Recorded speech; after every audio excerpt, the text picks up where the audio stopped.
very good afternoon to you all. I hope you all will be fine.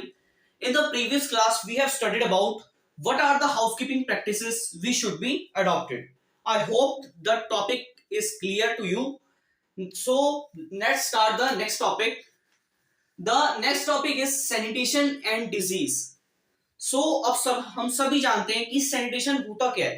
Sanitation का basic जो purpose होता है वो क्या होता है? साफ सफाई. ठीक है, let's continue. Sanitation refers to the health conditions of people related to the disposal of sewage, human excreta and provision of clean drinking water. अब सैनिटेशन के अंदर क्या आती है? कुछ हेल्थ कंडीशंस आती है. ठीक है, जिसके अंदर आता है हमारा डिस्पोजल ऑफ सीवेज. हम पूरे चैप्टर के अंदर यही पढ़ रहे हैं कि क्या होता है disposal of sewage. Next, human excreta. Next, provision of clean drinking water. So these are the factors which we are studied in our this chapter. So next point, poor sanitation and polluted drinking water can lead to many disease. अब ये जो poor sanitation होता है, ठीक है, इसके अंदर कुछ conditions आती हैं, जैसे कि हमारा सीवेज हो गया, ह्यूमन का एक्सक्रीटा हो गया, या फिर हमारा polluted drinking वाटर हो गया. इसकी वजह से क्या होता है? जो हमारे को बहुत सारी डिजीज को कॉज करता है. ठीक है, हमारे पॉल्यूटेड वाटर से, सीवेज की मदद से क्या होती है? बहुत सारी डिजीज कॉज होती है. Next point, hence our sanitation system aims to provide a clean environment for us so that we can stay away from disease. अब जो हमारा सैनिटेशन सिस्टम होता है, इसके अंदर कुछ फैक्टर्स आते हैं. ठीक है, ये कोई बड़ा हाई फाई सिस्टम नहीं है, ये एक नॉर्मल सा सिस्टम है जिसके अंदर कुछ कंडीशंस आती हैं, जैसे कि हमारा सीवेज साफ रहना. ठीक है, हमारा क्लीन ड्रिंकिंग वाटर, और आता है हमारा ह्यूमन एक्सक्रीटा. ठीक है, उसको ना फैलाना. ठीक है, तो ये कुछ फैक्टर्स होते हैं जिसके बेसिस पर हम बोलते हैं हमारा सैनिटेशन सिस्टम.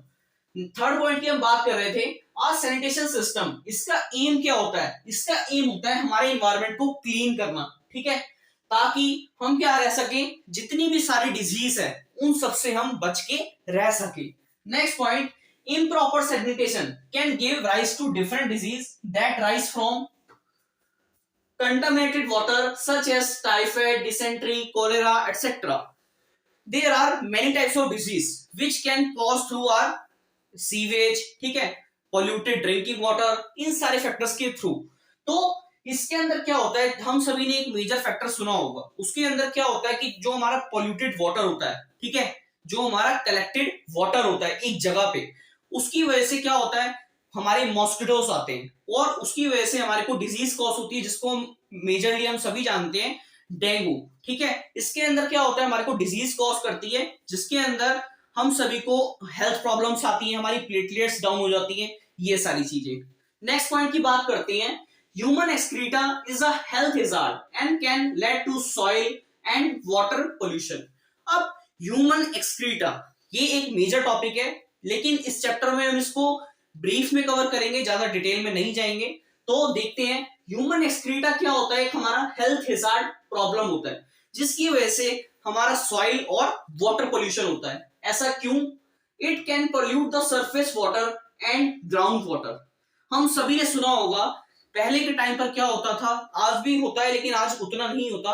क्या होता था कि हमारे वॉशरूम्स और टॉयलेट्स नहीं होते थे, तो जो विलेज पीपल्स होते थे वो क्या है, फ्रेश होने के लिए ओपन एरियाज में जाते थे, जिसकी वजह से ग्राउंड वाटर और जो हमारा वाटर पोल्यूशन होता था.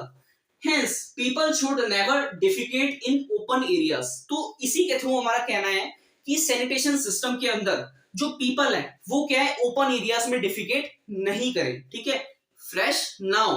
आज तो हमारे जो वॉशरूम से टॉयलेट से अच्छी तरीके से बिल्डअप हो गए. So these are the factors we should kept in mind while following our sanitation system and disease. Okay, so this is the topic for today's class. I hope you will learn it and keep reading and revising all the chapters because our exams are near. So after completing our syllabus we will start revising all the chapters. So this is enough for today.